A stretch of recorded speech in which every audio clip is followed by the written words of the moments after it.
Hello everyone, welcome to Eklavya study point and I am Sachin. आज मैं आप सभी को क्लास 11th से आपकी जो इंग्लिश है उसमें डिस्कवरिंग टट द सागा कंटिन्यूअस चैप्टर के इंपॉर्टेंट क्वेश्चन आंसर्स करवाने जा रहा हूं और मिड टर्म एग्जाम के लिए वीडियो है 2024-25 सेशन के स्टूडेंट्स के लिए। आगे बढ़ते हैं। अगर आपकी कोई भी क्वेरी होती है तो आप इंस्टाग्राम पे मैसेज कर सकते हैं, यूज़र नेम आप सभी के सामने दिया हुआ है। और अगर आपको नोट्स पढ़ने हैं चैप्टर के तो आप हमारी वेबसाइट www.eklavyastudypoint.com पर जा सकते हो। और इसके अलावा आप हमारा टेलीग्राम चैनल भी ज्वाइन कर सकते हो जो कि है क्लास 11 ESP। ठीक है, यहाँ पे आपको टाइमली अपडेट्स मिलते रहते हैं, लाइव क्लासेस के भी और PDF नोट्स भी मिलते रहते हैं। तो सबसे पहला क्वेश्चन है हमारे सामने, why was King Tut's mummy CT scanned. जो आपको पता है इजिप्ट में मम्मीज होती हैं। मम्मी हमारी मदर वाली मम्मी नहीं, एक मम्मी दूसरी होती है इजिप्ट वाली, याद करो, जो एकदम उसमें कॉफिन में बंद होती है। ठीक है, और उसको दफनाया जाता है। सो किंग तूतन खामून्स मम्मी, यानी कि तूतन खामून को ही शॉर्ट में टट कहा गया है यहाँ पे। So King Tut's mummy was CT scan, उसकी मम्मी का CT स्कैन हुआ था जो उसकी बॉडी थी। ठीक है, और वो इसलिए CT स्कैन हुआ था कि उसकी डेथ की मिस्ट्री को सॉल्व किया जा सके कि ये बंदा मरा कैसे था, जो कि बहुत डिबेट है। कोई कहता है ऐसे मरा था, कोई कहता है वैसे मरा था। तो रियलिटी पता क्या, मतलब रियलिटी क्या है, इसको पता करने के लिए CT स्कैन जरूरी था। The goal was to gather more information about his life and death. CT scan का गोल था कि उसकी लाइफ और उसकी डेथ के बारे में पता करना, क्योंकि जो भाई होता क्या है, पहले की जो थ्योरीज हैं उसकी डेथ को लेकर वो हर किसी ने अपना अपना ऐसे ही बता रखा है। कोई कहता है वो मेडिकल कंडीशन से मर गया होगा, कोई कहता है कुछ और तरीके से मर गया होगा। तो आज की डेट में जो मॉडर्न टेक्नोलॉजी है हमारे पास, लाइक द CT स्कैनिंग, उसको यूज़ किया ताकि हमें पता चल जाए कि भाई ये जो मम्मी है इसकी, जो उसकी बॉडी है, वो किस तरीके से इसके साथ क्या हुआ होगा पास्ट में। आगे बढ़ते हैं। Next question is, What were the various theories regarding King Tut's death? King टट की डेथ को लेकर लोगों ने क्या क्या बोला था, थ्योरीज क्या हैं? So, बहुत सारी थ्योरीज हैं।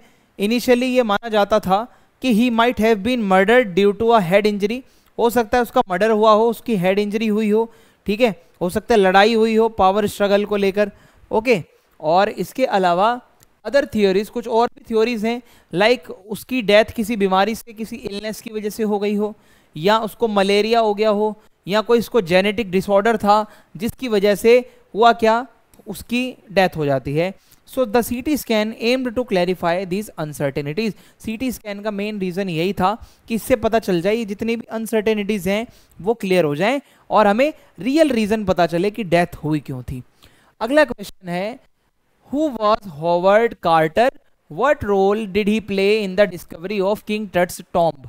जो इसमें होवर्ड कार्टर नाम से एक कैरेक्टर आया है वो कौन है, उसका क्या रोल है, उसने क्या रोल प्ले किया है। So Howard Carter was a British archaeologist. Archaeologist कौन होता है, जो भाई एक्सकेवेशन करता है, खुदाई करके चीज़ों को निकालता है, पुरानी पुरानी चीज़ों के बारे में बताता है।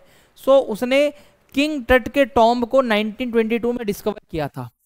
ठीक है, जहां पे उसकी मम्मी को दफनाया हुआ है।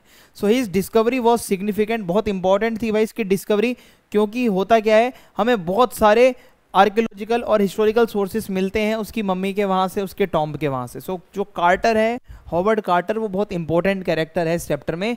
सो however Carter's method of excavation were criticised for causing damage to the mummy. देखो अब आर्कियोलॉजिस्ट क्या करता है, मान लो भाई एक जमीन है, उसको वो खोदेगा, उसकी खुदाई करके अंदर से सामान निकालेगा और उसके बारे में रिसर्च करेगा जाके।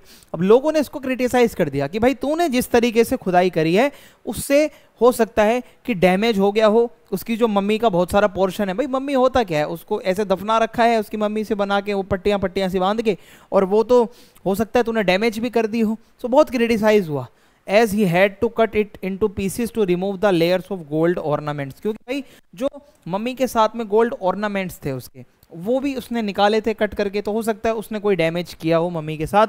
अब आगे बढ़ते हैं। What did the CT scan reveal about King Tut's physical condition? CT scan में क्या पता चला King Tut के physical condition के बारे में? So the CT scan revealed that King Tut was physically well developed। कहते हैं कि वो फिजिकली एकदम फिट थे, but had a slight deformity in his left foot. लेकिन उनका जो लेफ्ट वाला फुट था, ठीक है, जो लेफ्ट वाला फुट था उसमें कोई दिक्कत थी जिसकी वजह से उनको चलने में दिक्कत होती थी। ठीक है, तो ये एक सीक्रेट आया सीटी स्कैन से।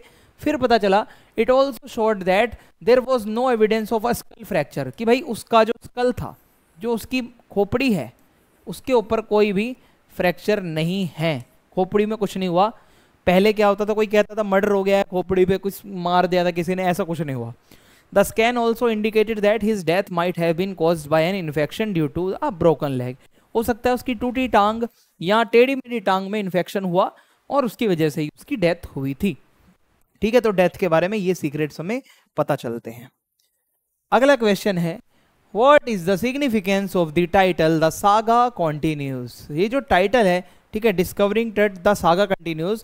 सो द सागा कंटिन्यू का मतलब ये होता है कि आज की डेट में भी ये चीजें ऑनगोइंग है, रिसर्च आज भी चल रही है तट के ऊपर, एक्सप्लोरेशन आज भी जारी है। ठीक है, कि वो जो किंग टट था यानी कि तूतनखामुन जो था, उसकी लाइफ कैसी थी, आज भी उसकी मिस्ट्री सॉल्व करने की, उसकी डेथ सॉल्व क्या मिस्ट्रीज थी वो सॉल्व करने की कोशिशें हो रही हैं, ये आज भी कंटिन्यू है, ऑनगोइंग है। That's why the title is the saga continues. और इसके अलावा despite being dead for over, उसको 3000 साल से प्लस हो चुके हैं मरे हुए, बट आज भी न्यू इन्फॉर्मेशन आती जा रही है, उसके बारे में आती जा रही है। जैसे जैसे मॉडर्न साइंस आगे बढ़ रही है, सीटी स्कैन जैसी टेक्नोलॉजीज आ रही हैं और नई नई टेक्नोलॉजीज आ रही हैं, तो उससे मम्मी के बारे में और ज़्यादा पता चल रहा है। सो उसकी जो स्टोरी है therefore continues to captivate people across generation. आने वाली नई जनरेशंस भी उसकी स्टोरी को पढ़ते जा रहे हैं, पढ़ते जा रहे हैं, पढ़ते जा रहे हैं, न्यू न्यू कोई ना कोई इन्फॉर्मेशन आती ही रहती है उससे रिलेटेड। ठीक है, what role does science play in unravelling historical mysteries as seen in the case of King Tut. तो साइंस का क्या रोल है इस पूरे चैप्टर में। देखो भाई, साइंस की वजह से ही सीटी स्कैन है, साइंस ना होता तो सीटी स्कैन नहीं होता, सीटी स्कैन नहीं होता तो आज जो इन्फॉर्मेशन मिल रही है वो नहीं मिलती। So in the case of King Tut science बहुत क्रूशियल रोल प्ले करता है उसकी मिस्ट्री के बारे में, उसकी लाइफ के बारे में और उसकी डेथ के बारे में बताने में, क्योंकि जो टेक्निक्स हैं लाइक सीटी स्कैन, उससे हिस्टोरियंस को और साइंटिस्ट को एग्जामिन करने में बहुत मदद मिलती है कि भाई जो पुरानी चीज़ें हैं उस पर कोई डैमेज भी नहीं होता है ना, उसको सीधा सीटी स्कैन में अंदर डालो और वो सब कुछ दिख जाएगा कंप्यूटर पे क्या हुआ था उसके साथ में, हिस्टोरिकल सारी चीज़ें, उसकी हेल्थ कैसी थी, उसका लाइफस्टाइल क्या रहा था, उसकी डेथ का रीज़न क्या था, यहाँ तक ये भी पता चल जाता है। सो ये एडवांस टेक्नोलॉजी से बहुत सारी मिस्ट्रीज, बहुत सारे क्वेश्चन सॉल्व हुए हैं तट के बारे में, जो कि पहले बहुत इम्पॉसिबल था पता कर पाना, बट सीटी स्कैन के आने से ये चीज़ें आसान हो गई हैं। अगला क्वेश्चन है, What challenges did Carter face when he tried to remove King Tut's mummy from the coffin? Coffin का मतलब होता है ताबूत, जिसके अंदर डेड बॉडी को रखा जाता है और दफनाया जाता है। सो जब वो कॉफिन को खोला तो उस टाइम क्या चैलेंजेस आए। सो जब हॉवर्ड कार्टर कोशिश कर रहा था किंग की मम्मी यानी कि किंग का जो वो बॉडी थी उसकी जो टट की, उसको निकालने की, तो उसको बहुत सारे चैलेंजेस फेस करने पड़े। हुआ क्या कि भाई वो बहुत मुश्किल हो गया। The resin used during the burial process had hardened. जिस भी चीज़ से भाई उसको बंद किया गया था ना, वो चीज़ बहुत पक्की हो चुकी थी उसके कॉफिन वाली, क्योंकि भाई वो जो उसकी मम्मी थी वो चिपक चुकी थी उसकी बॉडी बिल्कुल उसके साथ, और बहुत मुश्किल था उसको उस कॉफिन से अलग कर पाना। और लगातार वो एफर्ट्स करता है। Carter eventually resorted to chiselling the mummy out of the coffin leading to damage. अब वो कॉफिन को चिसल करता है, ऐसे छेनी लगा के ठक ठक ठक ठक ठक ऐसे करके वो मम्मी को अलग करता है कॉफिन से, और फिर उसके बाद डैमेज भी कुछ हो गया था। सो ये ना जो क्वेश्चंस मैंने आपको लिमिटेड करवाए हैं, इसी में से आपके पेपर में आने के चांसेस हैं। आप इसको अच्छे से प्रिपेयर कर लेना, थीम बेस्ड क्वेश्चन से सारे, आपकी जो चैप्टर की थीम है वो यही है, आप इसको कर लो, इसी के बेस्ड क्वेश्चन आपके आएंगे। अगर वीडियो अच्छी लगी है चैनल सब्सक्राइब करें, वीडियो को लाइक करें, अपना फीडबैक लिखें और दोस्तों के साथ शेयर करें। जय हिंद, जय भारत, मिलते हैं नेक्स्ट वीडियो में।